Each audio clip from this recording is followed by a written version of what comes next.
introduce him. He's a partner, Lytham and Watkins, and Lytham are also our top sponsors. And so we thank you again, Lytham, for supporting the Summer SaaS. And until he's able to join for, I've got a question for him for later, so we can start with the introduction of our panel.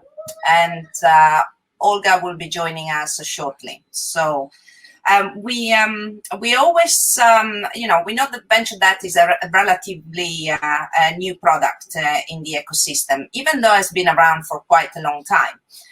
But it's particularly new in our geography, and we continue our mission to educate the market and to the attractiveness of this particular asset class for technology companies. So the reason for the title of our panel is because the Demystifying Venture Debt panel aims basically to bring together all the stakeholders of venture debt investment transaction, and including a company, one of our portfolio company with Olga that will join us shortly from Merco, a VC represented by Inka Mero from Boima Ventures, a venture debt fund itself by our lovely Rudy Ruano from WTI, and top legal representative in AIM Salzman from Lytham and Watkins, and to give to our audience a 360 degrees overview of the product, and in effect, effectively demystifying some of the most common misconception about venture debt as a product. And here she is. We have Olga as well. She's CEO and founder of Merco, one of our star portfolio company. So I already introduced the panel, Olga. So, and the reason for this, for our discussion. So I would like to start. I think we could start firstly with why venture debt is relevant for growth stage technology companies. And I think the first, my first star panelist, Rudy, I would like to give the word to you and maybe let you cover this one. So I have a couple of questions around that. So what is the structure look like for a venture debt transaction, and also what are the main use cases for venture debt in your opinion, your experience, which is a very vast experience, and yeah, please. Yeah, for sure. Educate our audience for me. Yeah. No, thanks for inviting me to participate here. Yeah, so WTI has been around for 40 years, so we've seen a lot of use cases, over those 40 years, and in general, from our perspective, venture debt is a very nice layer of capital that basically comes in usually alongside equity. So it's usually a complement to an equity strategy. It's usually not a standalone product necessarily to fund a company. The use cases that we mostly see, I'd say that 90+% of the deals we're doing is to buy more time for startups to execute and either build value ahead of the next round, or things often don't go to plan. And so it's nice to have additional capital to be able to get over those rough patches. And so, generally speaking, we have probably, in the neighborhood of about 400 companies in our portfolio. I'd say that broadly, they fall into one of two buckets. Either they're executing super well and unit economics are really strong, and they just want to apply additional gas to their revenue ramp and basically get to a different level of scale, or things just are taking longer. And so in either case, having additional capital helps. The packaging of equity with debt together is just a less dilutive form factor, because the idea here is to, if you're going to do a startup, you want to own as much of it as you can before you get into the, as you get it into the end zone, into the an exit for you, your management team, early investors. And so venture debt is a nice way to complement your equity strategy with some additional capital that allows you to continue to execute if things are going, really well, to, hit the gas harder, or to make it through a rough patch if it shows up.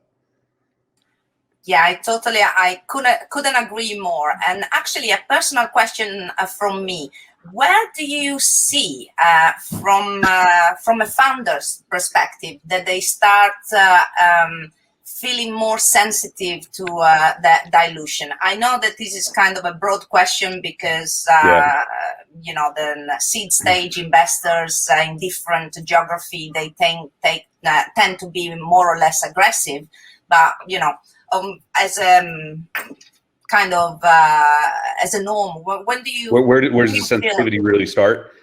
Sorry. Where does the sensitivity of dilution start? Yeah, when you feel that actually, when you start, for example, from my experience, when you start speaking with, building the relationship earlier on with management team, obviously if they are pre-Series A, they don't seem to be super receptive, but it's good for them to know about this product. So when do you feel that they sort of they listen to you more? And they understand that actually this is the right time. For sure. Yeah, and I think that to your opening comments, awareness in general about venture debt, I think is increasing a lot in recent years.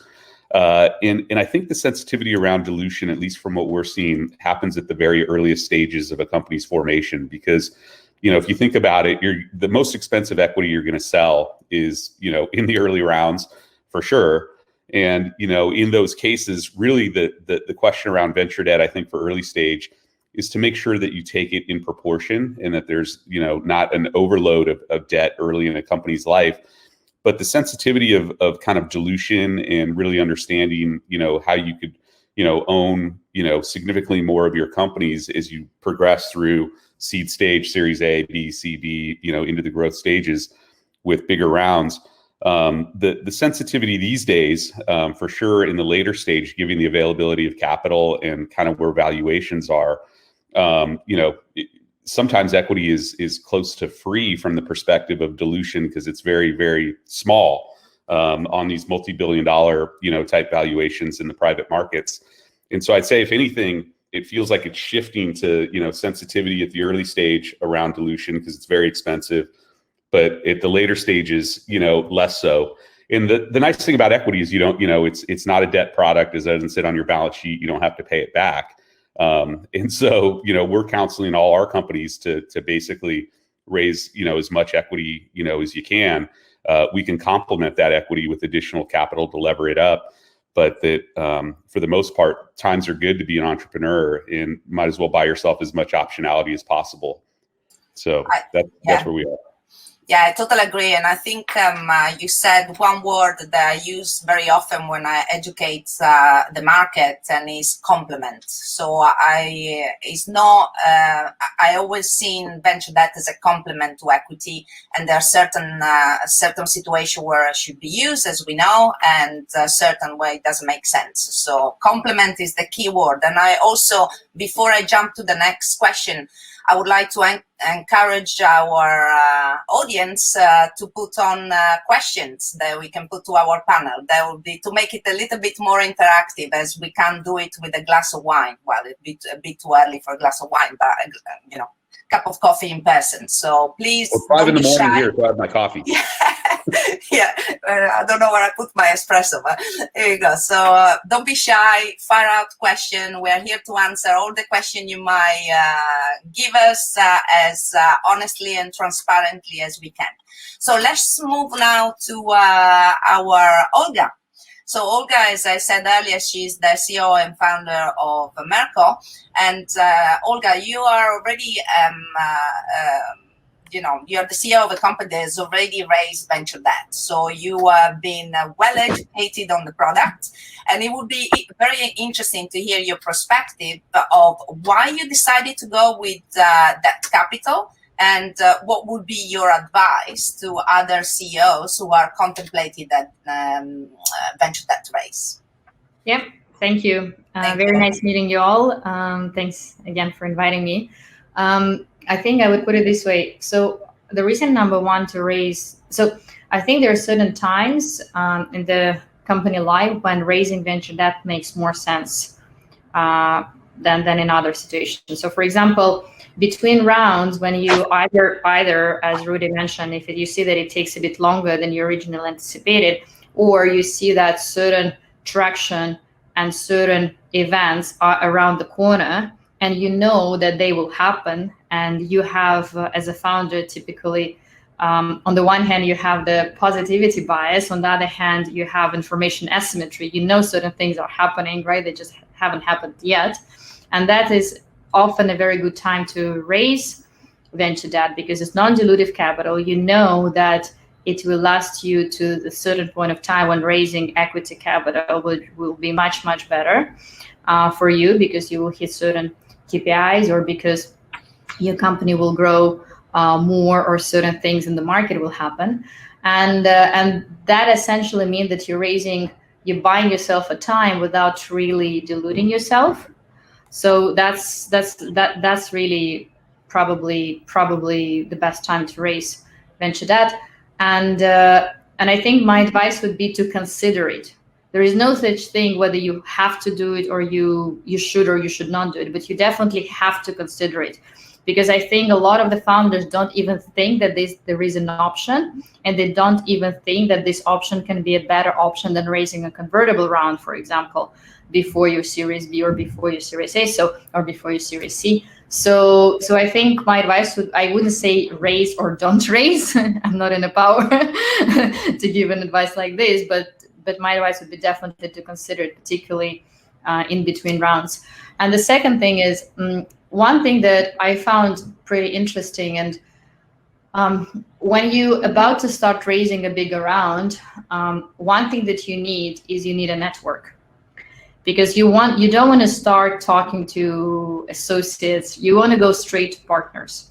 So ideally, you want all these warm introductions. So who have the same incentives as you are? Your venture debt investors. They have exactly the same incentives as you are to raise a really good round from a very good investor, and to raise it with a minimum brain damage, right? So you have another party, in fact, that is sharing with you the incentives. And I think that's also like pretty important, because similar to your Series A investor, like your venture debt investors become this ally in this fundraising game.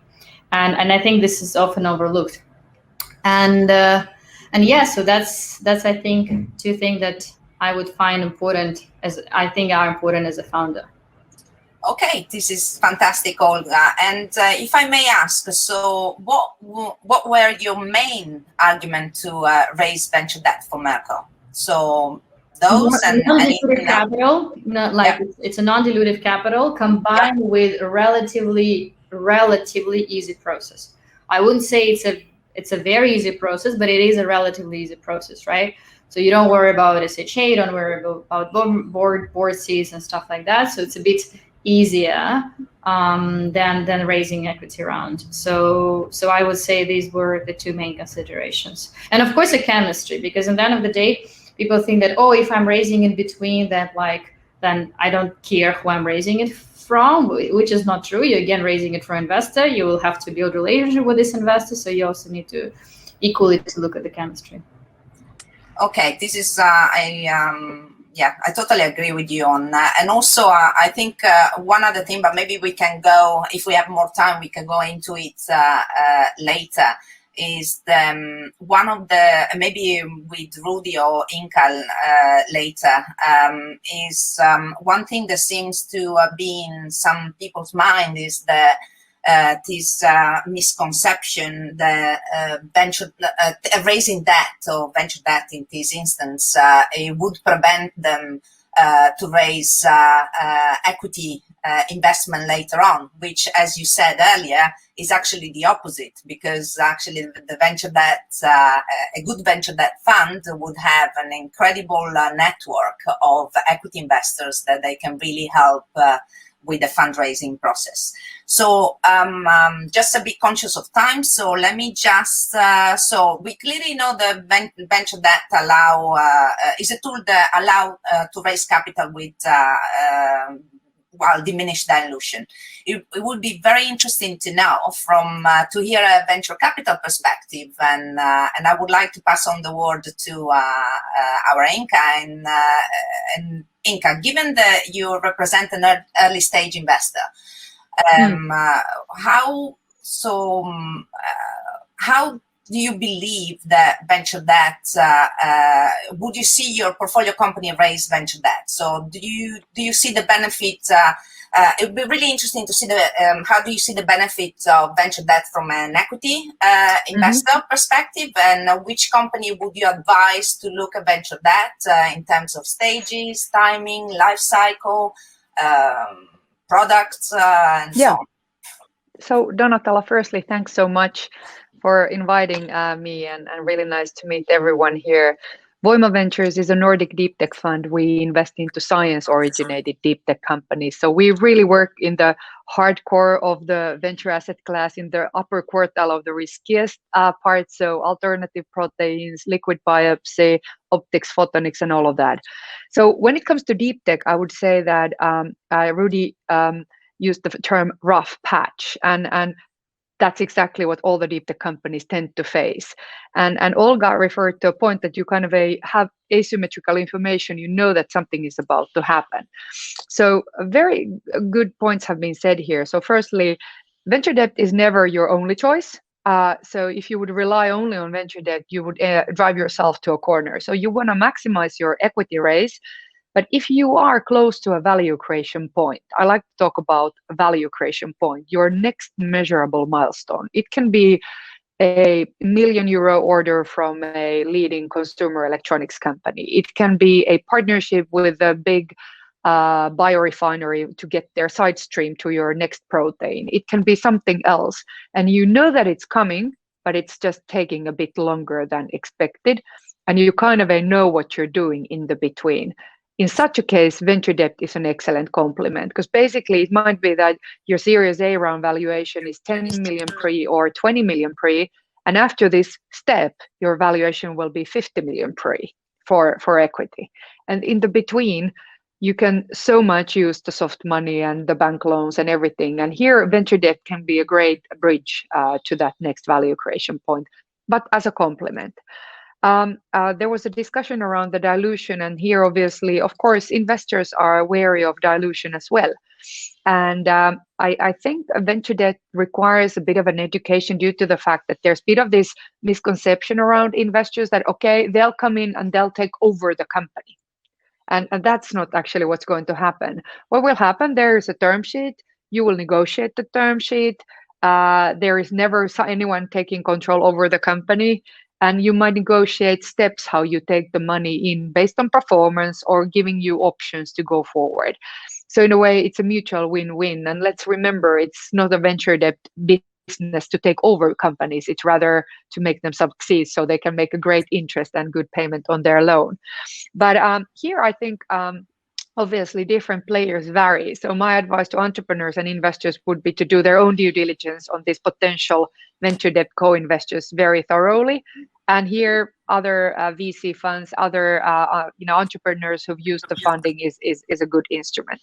Now, then maybe a little bit on the timing point of view, I think it's really difficult to say whether it's the Series A, B, or C. It rather, I think, relates to this commercial readiness of the business. So if you're still uncertain whether your technology really works and you can convince the customer to buy, maybe it's a bit too early. With SaaS businesses, it's a different thing. You basically are working to scale your predictable business model. So so I think it really depends the domain that you're operating in. But of course, I come back to my key point here. If you kind of know that within next 6 to 18 months, you certainly will reach that measurable milestone, and venture debt can complement. I think it could be a good fit, particularly if your investors and the venture debt partner, get along well and have a shared vision for the company and the business going forward. Oh, thank you, Inka. It's been extremely refreshing to hear all those beautiful words from an equity investor. So for people to understand that we actually work together for the benefit of the company, and we have the same interest aligned. We want the company to succeed. So thank you so much. That's been wonderful. Thank you. And it's well, and then well, we have a common case. So I know this by working with you. But having said that, of course, I think the board and the investors, they need to assess the risks. So what are the risks that the company is not able to perform according to the expectations? So how would this then be managed? What is the collateral? Are there warranties included? How would the kind of a worst case scenario go? And of course, well, it's called venture capital for a reason. It's not that all the companies succeed, and also venture debt providers, they have to carry a risk. But then, of course, in some cases, you know, if you are in a borderline, I think it's really relevant to have an open dialogue, you know, maybe with some advisors who've used venture debt before to really understand the tricks and treats in the agreements and so forth. It's not such a common instrument among the venture investors, so they also might need some education as such. Yeah, absolutely. I agree on that. So let me just jump very quickly with Haim. I believe we've got you connected. You guys hear me? Yes, absolutely, 100%. Fantastic. And first and foremost, I have to thank you and Lytham and Watkins for being our gold sponsor. We can't thank you enough, and it's important for us to mention as many times as possible today. So thank you so much. So we established the venture debt is a product that required a lot of education, and I would like to demystify this misconception that is difficult to, on a legal perspective, might be difficult to sort of structure a venture debt transaction. So I have a couple of questions for you. So what do you believe the founders and existing shareholders need to be aware from a legal perspective? Sure. So first of all, thank you. Apologies for the technical issues. Apparently, I was using a version of the iPhone that wasn't conducive with the audio. I'll write to Apple and I'll tell Rudy to help me talk to them to improve that product. But great to be on, and I really appreciate the partnership with Flashpoint throughout the years and on this event. So thank you, and I'm really great to be on here with Inka, Olga, and Rudy. Thanks for sharing the time with me. So to answer your question, the venture debt product, it doesn't have to be complicated, and it can be actually very simple. There's 3 or 4 sets of documents: the warrant, the main loan and security agreement, maybe a specific security agreement depending on the jurisdiction, and the legal process is there, and but it's not an overly costly one. At a lower stage, every lender, particularly if you go with one like WTI and others who are very known in the area and have done these deals many times, their forms are pretty well known in the market. The thing I would recommend for companies to do is treat it as a real investment in financing. Some of the issues we have is folks saying, oh, it's debt, it's small, it's just a part of it, don't take it seriously. What that does is it takes the focus of management off doing the transaction, and that delays things when you have to chase people for information, because you do need to do that. Number 2 is make sure you have lawyers from the legal perspective on both sides that know the product. Even though I'm sure there are times where Rudy prefers not to see me and Lytham and Watkins on the other side because we can be difficult. He knows for sure that we know the product, that we've done the deal before, that we're going to run red lines. We're not going to what's called reinvent the wheel. We're not going to redo the product. We're not going to rewrite his form, which is not going to be helpful. He's going to reject it. So having lawyers, even if they're quote unquote more expensive, but know the area, is really helpful.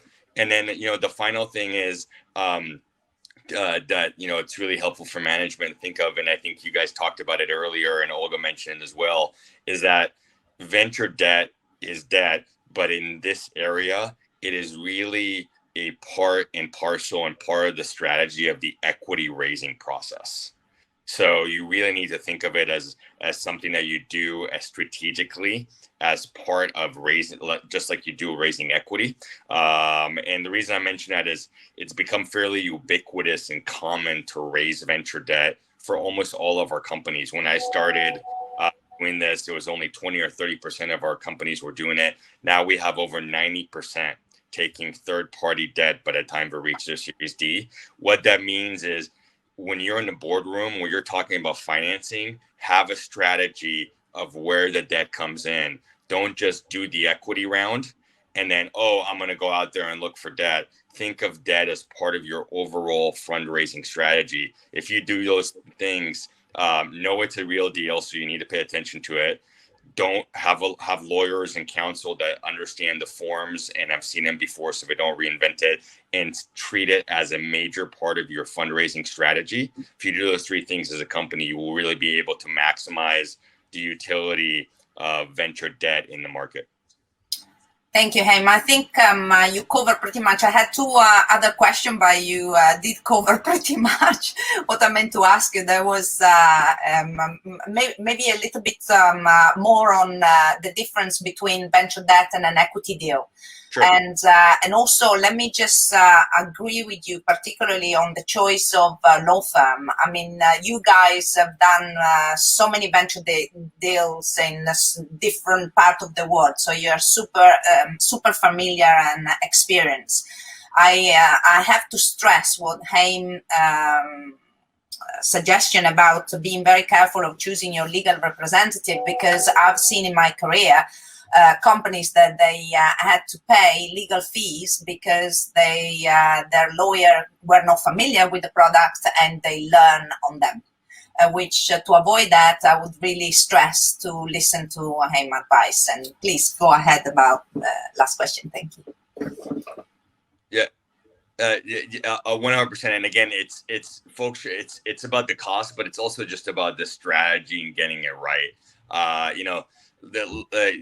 also, the cost can add up if somebody doesn't know what they're doing and they're rewriting the form. But I think Rudy will tell you, getting the deal done is more important than the incremental cost, and making sure that folks understand how it works with their product and what risk is tolerable. That is one area where having a lawyer who's done these deals, understands how it fits with overall fundraising, is really important culturally. And culture really does matter more in the VC world and the startup world than it does elsewhere. Understanding that some of this will be tight, but you will be able to pay it off. Understanding that this is a risk that's allocated to the company and not to the lender. This is something that's operationally, the lender is asking for too much here based on where the company's at. Understanding those things, less about cost, but about being able to fit the culture. Startups and debt don't always mix, but when they do, it's a really great formula for less dilutive capital that can really launch a company. And yeah, again, like I said, it used to be when I started at Latham, I had this beautiful head of hair, not that many deals. And it's just been so busy now, 20% of our companies did debt. Now it's well over 90%, if not more. And, that stress has knocked out my hair, but we're still kicking it. So, having someone on both sides of the company and the lender investor that knows the product, can understand the market, super helpful. And again, strategy, the one thing my theme will be throughout the conversation is don't have it be a byproduct of your thinking. Debt should be when you're sitting down in a room, you're looking at your fundraising, equity, where am I going to get my Series A, Series B, what's going to be my strategy for the pre-IPO down the line. You should always have a panel, here's my debt strategy as well. Really important. It shouldn't be a side thought. It should be part of the main show. It's a super important source of capital that, again, almost every successful startup company now uses. This is great, and I pretty much echo what Inka said before, which is great. And hopefully, Rudy, you also agree with Haim's point of view on this. Yeah, no, absolutely. Everything that is. Yes. Is So I think exactly on I point. have just one super. We're running a little bit over time, but it wouldn't be Donatella, and it wouldn't be the Italian. If I'm not a little bit late. So apologies to everybody, but I'll be quick. It's just a question from Eric Lane that I would like in the audience that I would like to address, and he just is asking what options are there for doing this when the contacts are from multiple nations. So it's probably I leave it to maybe Rudy. Do you want to address that? I think what he's thinking is when he has sub in different jurisdictions. Yeah, sure. Yeah, no, we do a fair amount of business outside the U.S., Latin America, Europe, obviously Israel, and the critical part for us is kind of Chaim talked about is really understanding creditors' rights in whatever jurisdiction or geography it is that we're working. Obviously the UK is pretty well understood, and I think super comfortable. I think some of the other regions that are up and coming, we're taking a walk before you run strategy, where we're dipping our toe into the water with some interesting companies. But the critical part for us is really to understand creditors' rights. What happens when things go wrong? How can we work with our companies to help get through a rough patch, or deal with any storm clouds that show up? And so that's the real, for us anyway, the piece that we want to understand before we start to deploy significant capital. We have probably somewhere in $1 billion plus of dry powder. So the issue isn't having money to go allocate. It's really kind of how do you allocate it? What geographies do you really understand? And so for multinational, I'd say we're active in the UK. We're active in Germany. We've done deals in Spain. We've done deals in Israel. Obviously, we just got started with a couple in Mexico, a couple in Brazil, a couple in Colombia. Lion's share of the business is in the US, but we're definitely interested in those geographies. We're less so active in Asia, but we do everything from our offices here on the West Coast of California. So at some point we'll have to figure out how to branch out, to have people in other parts of the world. But right now it's really Zoom calls and pre-COVID airplane flights. So until Rudy, until you open your European office, we can help out from our position.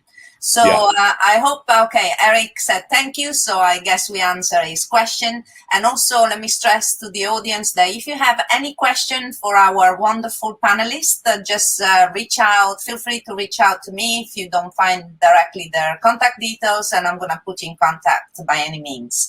So I have to thank you enormously. I think I have a wonderful panel, but then I'm, I know I'm biased, but I think you're fantastic. And thank you so much to Olga, to Inka, Rudy, and AIM. And it's been wonderful to spend this half an hour with you guys. And certainly we're going to meet up soon. And let me stress again, what is important are relationship and education of the market. And understanding how the product works. So, and choosing the right equity investor, the right venture debt provider, and the right portfolio company to back, and the right legal representative. This is what I think is important. Thank you so much to all of you, and see you soon. Thank you, everybody. Thank you.